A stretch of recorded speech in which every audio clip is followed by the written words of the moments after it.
Beautifully executed play. Ayton guides it in beautifully. It's over. Suns win game 2. I don't know what was better, the dunk or Stephen A. and Wilbon's face. Props to whoever caught that on camera. Kawhi Leonard, guys, still sidelined. Chris Paul is probable. Game 3 in LA tonight. Suns up 2-0. They have won 9 straight playoff games. It's remarkable. Phoenix favored by 1. Max, do you have more confidence in the Suns or in the Clippers in Game 3 tonight now that it's in LA? The answer is the Suns because Chris Paul's supposed to play and Kawhi's not. Well, I mean, the Suns just beat him twice, very close at home. I think on a neutral site, the Clippers could have won. I think at home, the Clippers could have won. That's without Chris Paul. But if you add Chris Paul, who, keep in mind, this is a first-ballot Hall of Fame player who has played at an exceptionally high level throughout his career in the regular season and in the playoffs. And Chris Paul is coming off the best series of his career. That's the best basketball he has ever played. Think about that. And he's never been to a finals. He is so thirsty right now, and he's had to be sidelined and watch this team, by the way, win by the skin of their teeth, and he has to be thinking, this team needs me. This is as motivated as can be, all-time great, peaking, joining a team that has won 9 straight playoff games. I'm more confident in the Suns. Not tonight. Tonight, I'm more confident in the Clippers. I think their backs are against the wall. I think if they lose Game 3, they get swept. And I don't see that happening. These games have been close. They have not had Kawhi Leonard. Obviously, that's an incredible adjustment for them. Everybody's anticipating an upgrade from CP3. He will play tonight. He will be ready.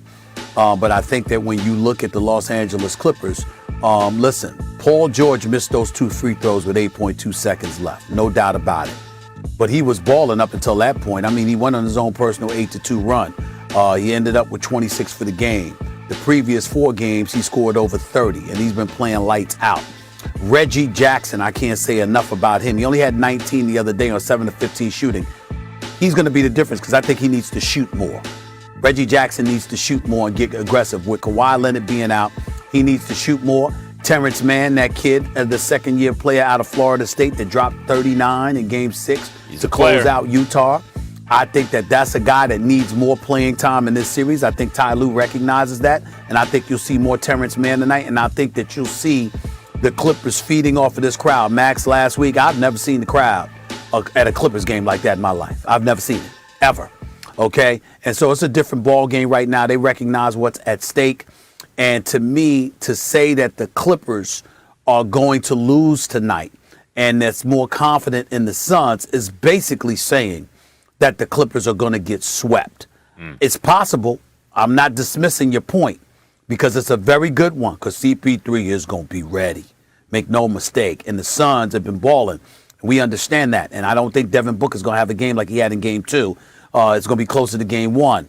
But I still find myself looking at the Los Angeles Clippers right now.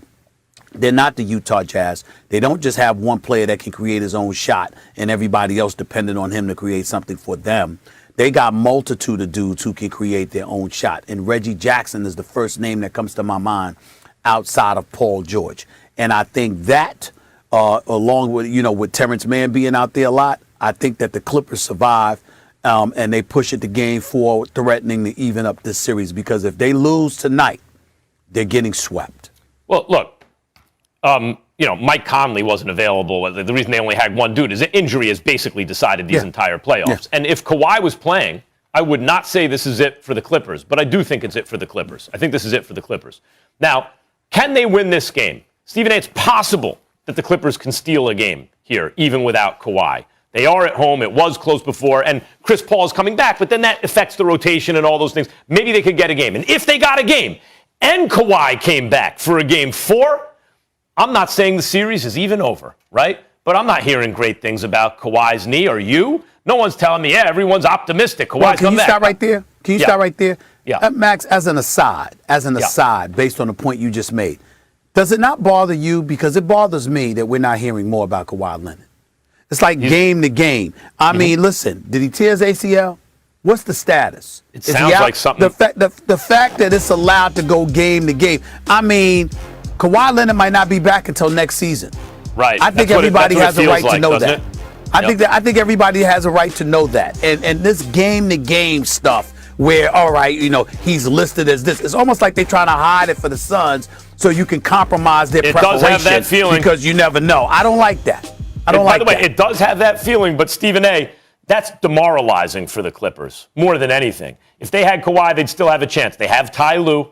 This is the comeback specialist coach who makes adjustments and all that. He's not going to be able to overcome a Suns team. Like, you give the Suns a little advantage. They had it against the Lakers because of injury, right? I thought the Suns were going to be a powerhouse this year, but DeAndre Ayton be a little green, right? Not quite their time. Maybe next year. What happens? AD is hurt and then out. LeBron is compromised. They beat the Lakers. They're down 2-1. They come back and win all the rest of the games. They face a Denver team without Jamal Murray, and they take care of them in quick fashion, sweep them. And now they're facing a team without their best player. And what do the Suns have? What have they done in these playoffs when injury affects the other team? They crush them.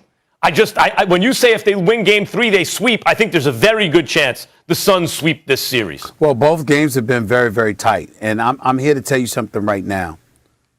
Reggie Jackson can play. Sure can. That brother can play. And he can create his own shot. And Patrick Beverly, you know how much I love Patrick Beverly. He's hitting open shots when they give it to him. Open threes. He's hitting them, so they can't leave him open. Marcus Morris, it's like a roller coaster because he might not do so much offensively one game, but then another game he'll drop over 20. The dude can play. They shoot the ball very well. DeMarcus Cousins. Let me tell you something about DeMarcus Cousins. When he gets in the game, he has an impact. And we keep forgetting that this is a brother that before he got injured was averaging 28 a game in the NBA.